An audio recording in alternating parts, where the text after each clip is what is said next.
Hi everybody, this is Andreas Nest, business coach. So today we are in Chichester and we are speaking to Karen Griffin. She runs a company called FabriStick and it's everything sticky that you can use for your marketing and everywhere. So I just wanted to know more about it, and so here we are. So thanks Karen for seeing me today. Pleasure. So I just wanted to find out more about how you got to FabriStick. What was your journey, and yeah, tell us a bit more about your company. When I started the business, I was looking at helping small sole traders get noticed more. So I did van sign writing, I made reusable vinyl banners, but I was a bit ahead of my time with the idea of reusing vinyl heavy duty banners. So I was very quiet in the winter months and always looking for something different to do. Then my son moved into rented premises and the rules were phenomenal. No blue tack, no sticking of anything, no nails. So after a year, I finally came up with this product called FabriStick. Right. And that's the name we chose to license it. And it's a lovely soft fabric material. You can scrunch it up and unscrunch it. It sticks to absolutely anything. Right. And we sell a lot of it on Amazon and on Etsy in pre-designed sheets. So that was really good. Last year we decided we'd start selling it into businesses for exactly the reasons that you said, for exhibitions and displays. Bloggers are very keen on it. So it took you from 2000, and when did you start this product, or when did you start? We licensed it in 2015. Okay, so it's pretty recent actually. Yes, and it's we have the know-how and all of the proper patent deals. So I understand how you got to this one, but what did you do previously? Did you do always design and yes, marketing before that? Or? My own background is actually in agriculture. And I was in an accident and looking for a new thing to do because I was off my feet for 8 months. And that's when I decided that I wanted to get more involved in making something. Right. And I just love it. I just like the whole aspect of the design and when was with that? the clients. That was in my accident was in 2006. So I was already working on vinyl lettering, but not in the way that I am now. So before FabriStick you had the traditional way of vinyl lettering, sticky on vents and stuff. Yes, that's right. I see. Okay. And when you created your first company, right, going back to 2006, right, from after your accident, how did it go? Was it easy? It was pretty easy because at the time we had Business Link and a lot of government assistance. And there was also quite a lot of help for women starting up in business. So did you get grants from the government? I did get grants, right. And it went quite quickly. And also being a woman in that sort of industry was very unusual as well. So I think I just hit it at a time when it ticked a few boxes and people were falling over themselves to help me. I see. And did you kind of encounter any difficulties? Was anything not working at the time for you? It was mostly the fact that it was just me. So you quickly realise that you're on effectively an hourly rate. So if you're out on a job, you're not answering the phone, and you can. Some customers would sap more of your time, and it wasn't a sustainable way of working really. For the future. Was it just taking too much of your time away from actually growing the business? Was it like a bit like on the hamster wheel, or finding the work, doing the work, finding the work, doing the work? Yes, absolutely. Putting time aside to market, and also then family time. So going on holiday, all self-employed people will know if you go on holiday, you take a double hit because you're not earning and you're paying for your holiday. Yeah, absolutely. How did you overcome that then? It was really diversifying into reusable banners and then taking that massive step of deciding to employ someone. And you go then from being 120% used yourself to down to 75% perhaps, but it then allows you time to do marketing, which fills up that second person's time. So it's being bold and taking that big step. And it's not an easy step. No. And how many years was it after 2006? Was it a year later, 2 years later? No, I hooked up with Lizzie in I think she's 5 years with me now. So in 2013. So it took quite a while then. Well, it was a mental blockage that you had to overcome. Yeah. Right. So you came to the point after 7 years in the business that you think, you know what, this is just. Yeah, I'm earning the same year on year, working the same number of hours. It just, something had to change really. And so when you took Lizzie on, So you took her on a leap of faith? Yes. Yeah, more or less? Yes. And then what happened then when you employed her? So you got more time for marketing, you said? More time. She had better design skills than me, and we didn't know each other before, and she's quite a bit younger than me, but we got on very well.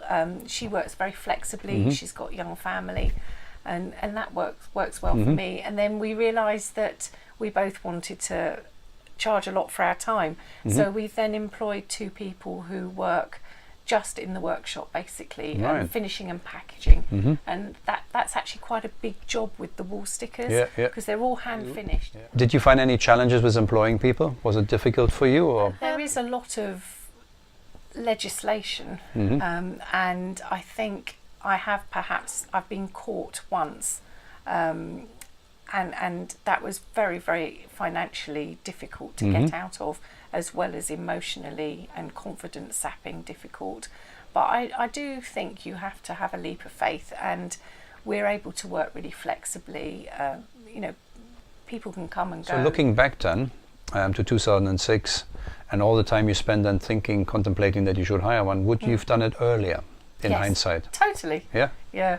What, like a year after or 2 years after? Or when would have been a good time to do that? I think probably almost immediately. All right. It's having the mindset that work will come in. You can get work to come in, and I still am often stunned when on a Friday afternoon I'm looking at sorting out the workload and who's going to do what when for the following week, and we have a full order book for the following week, and you just think, how did that happen?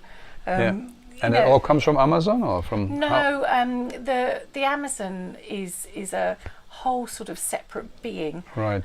They're very, very slick. We're a power seller on there, right. And I won't hear anything wrong about the organisation. They're pretty good. Yeah. But that's just us sending things up to their workshop, and they send it out on the Prime system. I see. So to be honest, we have no influence on the sales. They do all the marketing, as long as we. So Amazon buys it directly from you? No, Amazon stocks it for us. I see. And then as they sell it, they take a percentage and give us the money. Okay. And the other one is? We do, it's an American company called Etsy. It's handmade produce. And because by sheer accident at the moment, the pound is very favourable. The Americans are so in love with all things British, especially British handmade. Right. And we send so much over to the States at the moment. So, but everything is dispatched, custom made and individually. So 2 years ago you started, the sticky business, right? Yeah. And so is that now overtaking your traditional business with the vinyls and the? And it's the way forward. I've got a plan in place whereby I perhaps would see in 5 or 7 years' time FabriStick being a licensed product. Is it like a world patent you've got on that? Yes, right. And the know-how for it. So I perhaps might see it as being a licensed product that other people would make. I see. So if it becomes very big for businesses as a point of sale or as an exhibition product, where then it can't all be done here, and that would be a good way for me. You need to then kind of move your operation to the next level, right? Yes, that's right. And so any plans for that in place, except just, have you got any, I mean, the way it goes, is it expanding, Yes, it is. Okay. I mean, we're definitely talking to a number of marketing consultants and PR companies, because we see them as being quite a good route to market. And when they understand the properties of FabriStick, then they're using them. So we've just picked up through a marketing consultant called Recensio, we've just picked up a big job for Lakeside North Harbour. So they're putting big site plans on all of their empty suites. And that's great. They're really excited. Lakeside are really excited about FabriStick. Is there any other challenges that you recognise within you growing your businesses? The biggest problem we have is actually explaining to people what FabriStick is, because how do you introduce people to a product that's so different from anyone else in the market?